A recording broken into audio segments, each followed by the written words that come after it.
The Apple Watch Series 10 is here. It has the biggest display ever. It's also the thinnest Apple Watch ever, making it even more comfortable on your wrist, whether you're running, swimming, or sleeping. And it's the fastest charging Apple Watch, getting you 8 hours of charge in just 15 minutes. The Apple Watch Series 10. Available for the first time in glossy jet black aluminum. Compared to previous generations, iPhone XS or later required. Charge time and actual results will vary.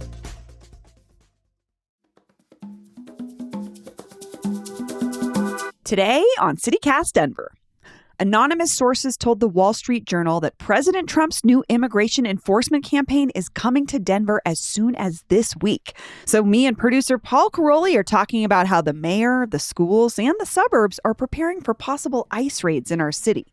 Plus, we respond to some spicy listener comments about crime downtown, Lisa Calderon, and Trader Joe's. Today is Wednesday, January 22nd. I'm Bree Davies, and here's what Denver's talking about.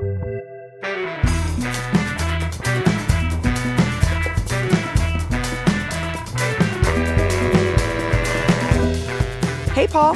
Hey, good morning, Bree. So, before we get started, we usually end with voicemails, but we're going to start the show today with a voicemail that we got. Let's hear it. Hi, CityCast Denver. It's me, Miss Jessica from Denver, Colorado, your favorite local drag superstar. Coming up on Saturday, March 8th, I'll be on the grand stage at Heyday doing my all-ages, family-friendly drag set. Heyday is an indoor fair with an urban flair. It's a great opportunity to network and support local. Make sure to come and see me on Saturday, March 8th. Get your tickets to see other local artists, including myself, at Heyday Grand Stage by visiting heydaydenver.com. That's Heyday, Heyday, Denver.com. It's going to be tons of fun. Hope to see you there. Hey! How nice is that? It's one of our special performers for the grandstand stage. Have you ever seen Miss Jessica? Jessica Never. Lahore also? Okay. Yeah, a.k.a. Jessica Lahore. She'll be going by Miss Jessica because this is a family-friendly event. Yes. Yes. No, I haven't. Because drag is versatile and she can do it all. So she's great. I saw her do, I played Drag Queen Bingo at Hamburger Mary's with her and it was very fun. Oh, that sounds great. I wonder what she's got cooking up for this event. March 8th, by the way, in case you haven't gotten your tickets yet. heydaydenver.com. We'll be talking about it. We're excited. Excited to see Miss Jessica. I wanted to tease one special thing today, actually, about this. Yes. We've been talking about Carnival Classics with a Denver twist, and someone over the weekend was like, what does that mean? Here's something that means. So we're going to have like special tokens. This is something I'm excited about. There's going to be these special tokens that we had made especially for this event. They are like for, classic, arcade games and for food. We'll be using tokens. Claw machine. And you're going to want them because we modeled these tokens after, some longtime Denverites might find them reminiscent of the old Casa Bonita coins. Oh my gosh. I'm so excited to see these in real life. I love this kind of ephemera. Me too. I love this kind of I was there kind of piece that you get to take home or use or, absolutely. do whatever with. We get some just for me. Well, we'll have more information in our show notes. If you want to buy tickets, we would love to see you there. Paul and I will be there.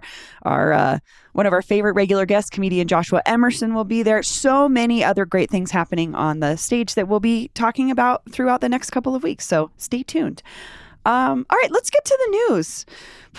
Wow. Big news. Big week of news. Yeah, coming out of this holiday weekend, really big news.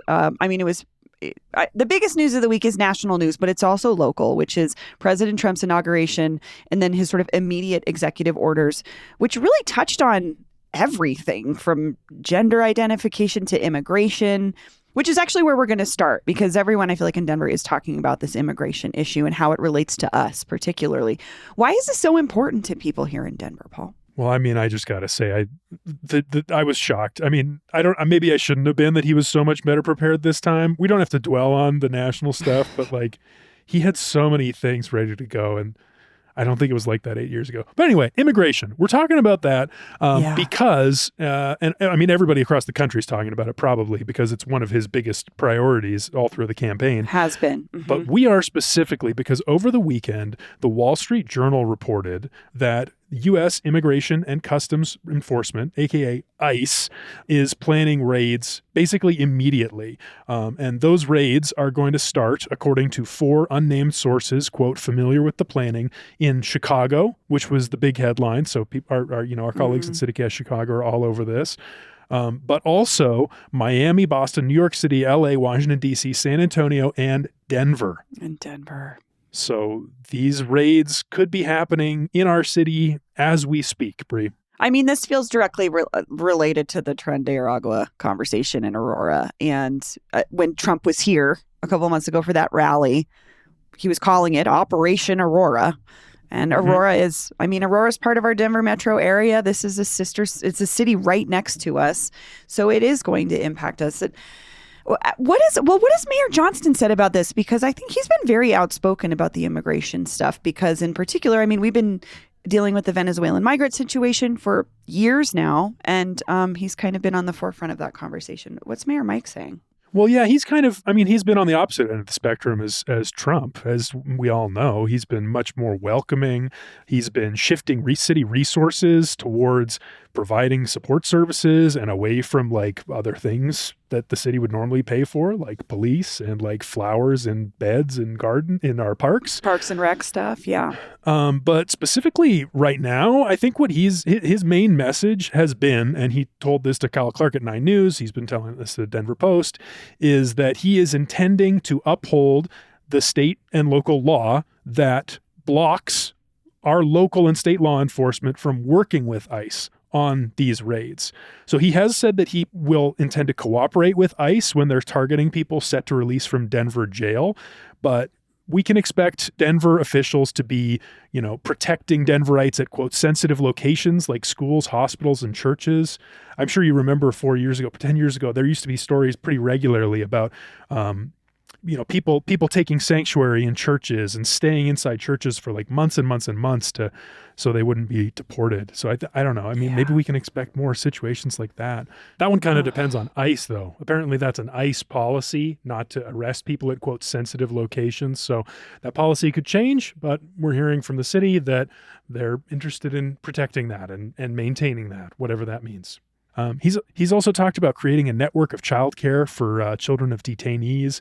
But really the headline is that we have this law here in Colorado, this 2019 law, part of a series of laws that our lawmakers put in place to shield Colorado from this exact type of federal immigration enforcement that are meant to limit how much we can work with ICE. Yeah, and I find that interesting because it's like, so Mayor Johnson's basically saying, I'm going to uphold the law by not working with ICE. Or exactly. I mean, I'm oversimplifying it, but that's not the case around the state necessarily. That's not how other leaders around the state are approaching this. No, not at all. And I think the biggest challenge is from Douglas County, our conservative neighbors to the south. Their county commissioners are consistently grandstanding on whatever conservative issue of the day is. And in the last year, it's been immigration. So they've actually had this kind of interesting legal battle going on in the last year or so. Their board of commissioners, the county commissioners like George Teal, Abe Layden, they've been challenging this 2019 law. And so the judge currently tossed out their challenge, but they say they're going to appeal it. Meanwhile, George Teal, one of these commissioners, said last week that he doesn't want Douglas County to follow the law. He intends to break the law to follow Donald Trump's orders on immigration, whatever they may be. So I don't know. It seems like there's tension and possibility of conflict all across the metro area. Yeah, it'll be interesting to see how this plays out with local leaders, just because this is when we become our little fiefdoms, when you really see the difference between Aurora and Denver, or Denver and Lakewood, or Denver County and Dougco, Mm-hmm. Something that I thought was interesting was last week, preemptively, DPS sort of made an announcement or reaffirming their policies on how they're going to deal with this. What did DPS say? Well, last week, Superintendent Alex Marrero sent a letter to DPS principals, according to the Denver Post. And like you said, it's not a new policy, but he was just reminding them what the policies are in case federal immigration officers show up at a school. And basically, the policy is to not let them in and to not let anyone leave the school and to contact DPS lawyers. So I think this is probably pretty good for parents to know because it might be happening here soon. Yeah, which is so scary. And then, I mean, this is like pretty extreme language because we're talking about pretty extreme policies. But Marrero says, per DPS administrative policy, federal immigration law enforcement activities would not be permitted at our schools, on transportation routes on DPS property, or during school activities. And he went so far as to encourage DPS leaders to impose lockdowns at schools should federal law enforcement officials enter. Wow. Can you imagine what that would be like if you were a student or a teacher and this is our own country's law enforcement coming into the school and then coming into kids. And I was talking to a friend over the weekend who's a DPS teacher, and she was just very grateful that DPS was just reaffirming this information and putting it out there just to remind folks, because she has a lot of students that are in this situation where they're new, maybe they're new to the school system, maybe they're new to the country. And it just helps, I think, because teachers are on the front lines of so much stuff that they just shouldn't have to be dealing with, that it was helpful for her to hear, hey, we have the school district has your back. This is what we're going to do. So well, that is nice to hear that was an effective messaging from Marrero. I know he's taken some heat recently. Yeah. But yeah, like the schools are such an interesting case here because like we've had, I think, a little over 43,000 newcomers arrive the past couple of years. Fewer recently, but a lot of kids joining DPS. A lot of schools whose enrollment have gone up as a result of this influx of newcomers. So like this is going to be relevant in a lot of schools across the district, I think. Yeah, especially on my side of town for sure. I'm in the school choice. I got thrown into the school choice world sooner than I thought, and I've had a friend send me a bunch of data about enrollment. And 2019 it started going down, and then 2023 it came back up for some specific areas, which was really interesting. So it definitely is impacting our schools, but it's cool to know that they're supporting and keeping students safe. It seems like they're all well aware of it. They've all been planning for this and working on this and thinking about what this could mean, and there are plans in place. Well, we can put some information in the show notes too for folks that want to know more, or maybe want to support or help folks that might be endangered by or feeling. I'm just thinking about my neighbors and other people that it's like not going to impact me directly, but how is it going to impact my community, and how can I be more helpful? There's also, I'm thinking about that great organization, Casa de Paz, which helps immigrant families and families separated by ICE, which they've been doing this work long before any of this, but I'm sure they could use support right now. Definitely we'll link to that in the show notes. And then also, I mentioned our friends at CityCast Chicago, but they found this great list of resources to know your rights if you ever find yourself confronted by federal law enforcement. So really useful breakdown of what you can and can't do if ever you do find yourself faced down by an ICE official, maybe this week, maybe in the future. So we'll link to that in the show notes as well. Absolutely. Hey, it's Paul again. I'm dropping in hours after we recorded this episode because the Trump administration has been making more moves on immigration. The AP reported Tuesday evening that Trump has reversed ICE's sensitive locations policy that I mentioned earlier. So now, under federal law, they will be allowed to conduct operations at places like schools and churches. Still no word on planned operations in Denver, but this situation is changing quickly, and we'll let you know when we know more. Do you plan your vacations based on whether you can speak the local language? With Babbel, language no longer has to be the barrier. I'm David Plotz, the CEO of CityCast, and I went to Mexico City a couple of years ago with my girlfriend, who's a native Spanish speaker, so I just let her do all the talking, like all of it. I adored the city, and now I'm going to go back in a couple of months, but with my college roommates, who are a bunch of middle-aged men, none of us Spanish speakers. When I was younger, I might not have been bold enough to do that, but now I'm not anxious because Babbel has me covered. Thanks to Babbel, I know how to order a taxi, how to give directions, how to order in a restaurant, all the small and useful bits of language that make international travel easier. Babbel's quick 10-minute lessons, handcrafted by over 200 language experts, get you to begin speaking your new language in 3 weeks or whatever pace you choose. And because conversing is the key to really understanding each other in a new language, Babbel is designed using practical, real-world conversations, especially the sort you need while traveling. Food, how to get places. Babbel's tips and tools are inspired by the real-life stuff you actually need when communicating. With a focus on conversation, you'll be ready to talk wherever you go. So I hope I'll see you in Mexico in a couple of months. Or, as we say, espero verte en Mexico en un par de meses. So let's get more of you talking in a new language. Babbel is gifting CityCast listeners 60% off subscriptions at babbel.com/CityCast. Get up to 60% off at babbel.com/CityCast.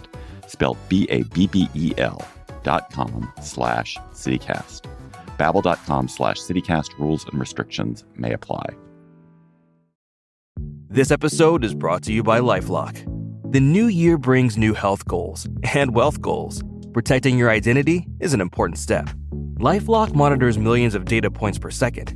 If your identity is stolen, LifeLock's restoration specialist will fix it, guaranteed or your money back. Resolve to make identity health and wealth part of your New Year's goals with LifeLock. Save up to 40% your first year. Visit LifeLock.com/podcast. Terms apply. Okay, let's move on. I mean, our next story is actually we're jumping right into listener comments because we got so many great ones over the last couple of weeks. And I think we should really start with our show last Friday. It was a hot show. We had Lisa Calderon on, former mayoral candidate, criminal justice reform advocate, very vocal critic of the mayor, and a lot of folks responded to this show. Yeah, this one was really fun. I think last week I said that our landlord lobbyist interview had prompted the biggest response in the history of the show. And now it's this one. Now it's the Lisa Calderon episode from this past Friday. So I'm loving it. Keep writing in. This is fascinating. I love these conversations. A lot of people disagreeing on the CityCast Denver subreddit, for example, but it was a great conversation. These are interesting issues. Do you want to read one from the subreddit? Or do you want to read one? Where do you want to start? I'll start. Here's one from one of my favorite commenters. They go by Pendleton with some threes in place of the E's, which I have to say, that's leet speak. That's what that is. That's an old internet thing. Our producer Olivia wasn't familiar. Leet speak. It's a nerd thing. Anyway, Pendleton writes, overall, a very pessimistic episode. If not for the highs at the end, this would have been an all-around bummer. Negative doesn't mean wrong, though. Lots of hard problems to solve in the city and not enough resources to solve them. So if you didn't catch this one, we were talking about the stabbing spree downtown. 2 weekends ago now downtown. We were talking about the Park Hill Golf Course. We were talking about the needle exchange veto from Mayor Johnston. Anyway, Pendleton goes on. That said, when we make progress in one area, there's little value to ignoring it and only focusing on other areas. There will always be problems to solve, and there will always be more need than we can address. Only focusing on the negatives only destroys momentum for the positive change. Also, honestly, I imagine the mayor doesn't want to meet with Lisa because they're probably incredibly antagonistic meetings with a former opponent that believes he's doing everything wrong.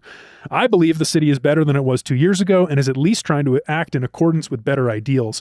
I also value hearing the opinions of someone I broadly don't agree with. It's helpful to understand and factor into my own opinions, even if I'm not won over. Anyways, thanks for the valuable episode as always. Pendleton, could you give everyone else on the internet a primer on how to have this conversation? Because you did such a great job of being like, I disagree with this person, but I'm glad I got to hear it. And here's why I disagreed. And here's what I think. And it was just the most rational comment I've heard from the internet in a really long time. I feel the same way. This was oh man, this gives me hope. This is such a nice thing. What do you think about that take, though? Do you think the city's better than it was 2 years ago? I don't know. I have to be honest with you. It's really hard to, I'd have to look at what are we talking about when we mean better? Downtown is still weird to me. It's just felt weird for a long time. It's not identifiable what it's trying to do. I don't know why I go there. I don't know what I'm supposed to be doing down there. The safety issue is always to me about perception.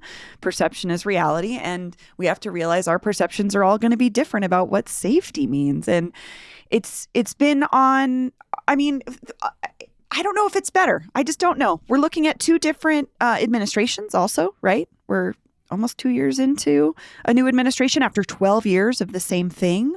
So I have to say I am befuddled. I don't know. Paul, what do you think? It's hard to say. 2 years ago, that's pandemic times. I don't know. Did we have vaccines then? Maybe we did. But like downtown was pretty bleak those first couple of years. It's really not. It's hard to look at that as meaningful. But and what kind of trend to come out of that? But I think that's just still the story with downtown, is it's been just devastated by the pandemic. And will people return? For me, I'll share a story about. I didn't get to talk about this on Friday, but I wanted to. I walked. I've been living in this Airbnb because of my luxury home renovation, aka mold removal. So it's like an hour-long walk from where we work on Thursdays to this Airbnb, which normally I enjoy. But this one night, 2 Thursdays ago, it was so cold and so dark. I didn't see a single soul on the street except for people that read to me as unhoused, as sleeping on the street or like prepared to be on the street. And like, I mean, you know what that can be like. Sometimes someone's having a bad day and it can be a little intimidating. And when it's that dark and that cold and that empty, like that, the feeling of being downtown was not good on that walk back.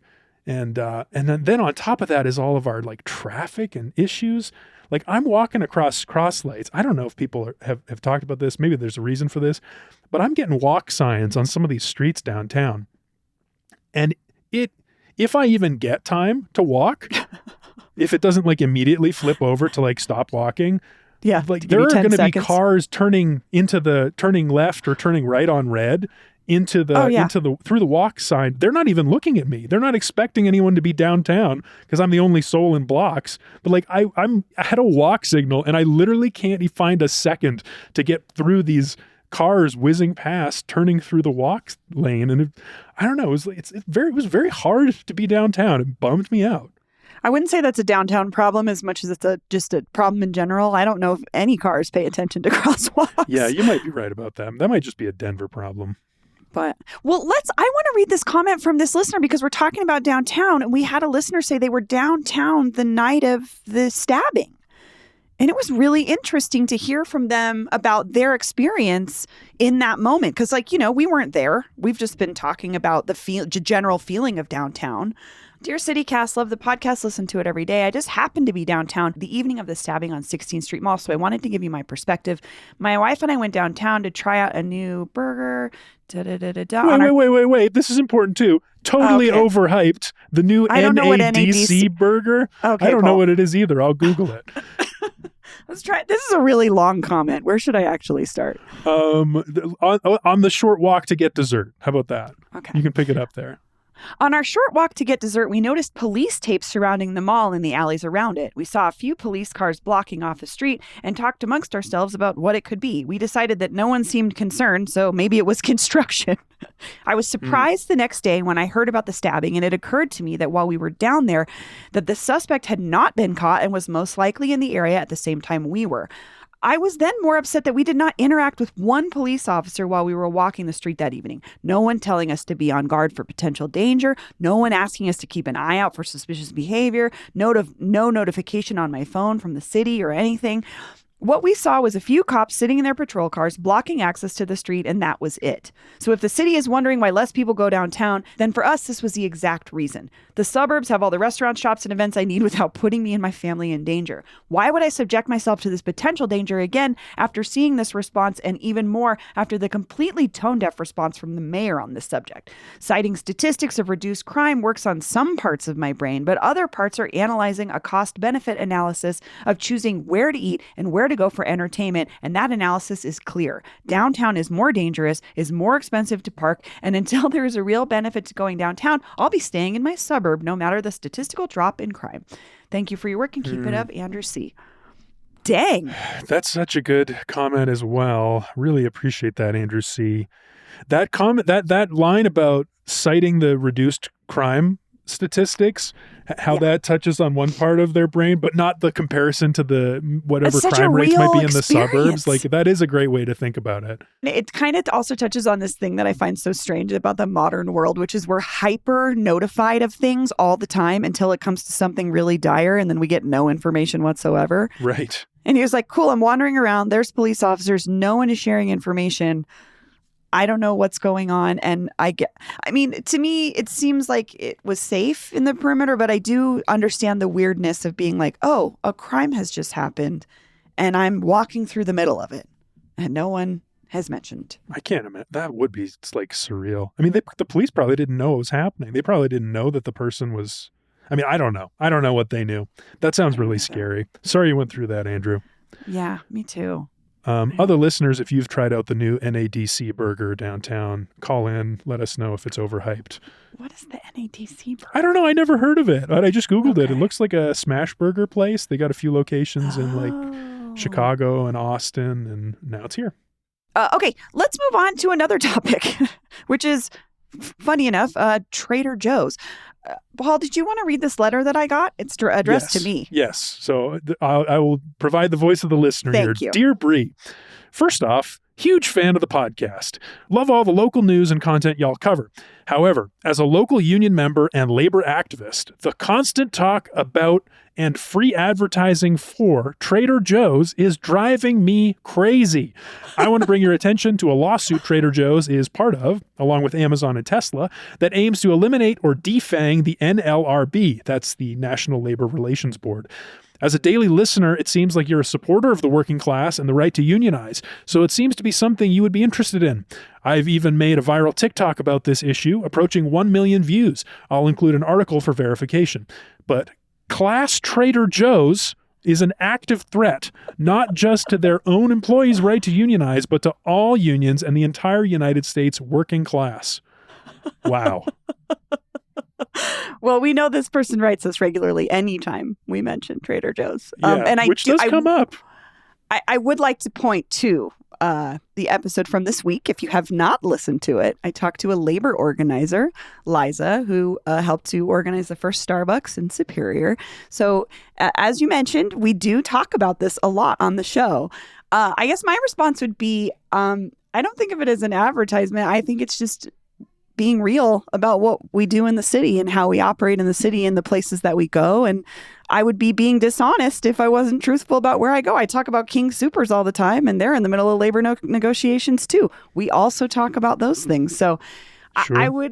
I hear this criticism and I don't know what to say other than we talk about this stuff all the time. So we'll probably still be talking about Trader Joe's, unfortunately. I mean, it's fun to talk to Attorney General Phil Weiser about Trader Joe's. It just is. He's a huge fan. He's enthusiastic. Well, and we talked about the parking lot situation before, not just with him, but with like Megan Ululani Boynton. Like, it's a part of the city. And so, like it or not, corporate chain grocery stores. And I am a supporter of the working class, and I absolutely support labor movements. And I just think that I would be being dishonest if I wasn't talking about where I really go in the city. So that's my honesty. Which I think people get that, because what we're trying to do is different from what you hear other kinds of news. Like, we're trying to be people. We're trying to be people on the show. Yeah, not some purist. I'm not positioning myself as some perfect leftist savior or whatever. Like, this is just the reality of it. You want to ask me about Walmart? That'd be a different story. I'm not even allowed to say Walmart in my family's home. My mother uses it. That's her thing. I haven't stepped in a Walmart in, years. So... But thank you. I appreciate that you listen, and I hope that you continue to listen, because we will be talking. We got this King Soopers labor situation coming up that I know we're going to talk about soon. Absolutely. So another battle it's on our there. minds. I want to comment on one thing from this note. We'll put a link to that TikTok. I know I need to watch that TikTok. I watched it. Too. It's nice. You should subscribe to this person's channel. For as long as it's available. I know, if you're a TikTok person. I'm a TikTok voyeur. I don't participate, but I'll watch it. But they noted this battle about the NLRB that Trader Joe's is a part of, and I found an article about it from the Economic Policy Institute that I'll put in the show notes as well. But apparently, what this is like Elon Musk and SpaceX and Amazon, Trader Joe's, Starbucks. They're in this legal battle that, according to this article, is trying to have the NLRB declared unconstitutional by resurfacing long rejected constitutional arguments about the agency's structure. And I guess allegedly this would kneecap the agency. I appreciate this person bringing this situation. Yeah. Yeah. Thanks for bringing it to light for us. I didn't know anything about that. I'll definitely watch the TikTok, which congrats on 1 million views. Seems like he's a pretty popular guy. I don't know if that's a lot.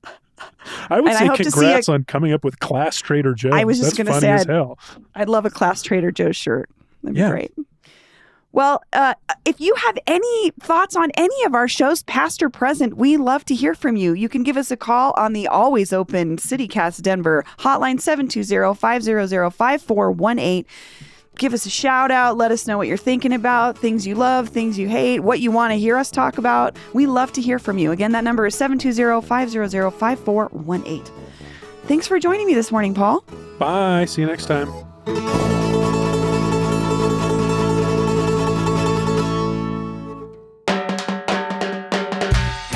That's all for today here on CityCast Denver. If you enjoyed this show, why not take a minute to tell Dougco County Commissioner George Teal about us? Rate the show wherever you get your podcasts and subscribe to our morning newsletter and learn more about us at denver.citycast.fm. And if you love this show, come see us in person at Heyday, an indoor fair with urban flair on Saturday, March 8th. Get your tickets now at heydaydenver.com. We'll be back tomorrow morning with more news from around the city. See ya! Bam! That's right. I love him. I love him. Yeah, he's very good. He's a good guy. And we don't have a lot of good guys right now.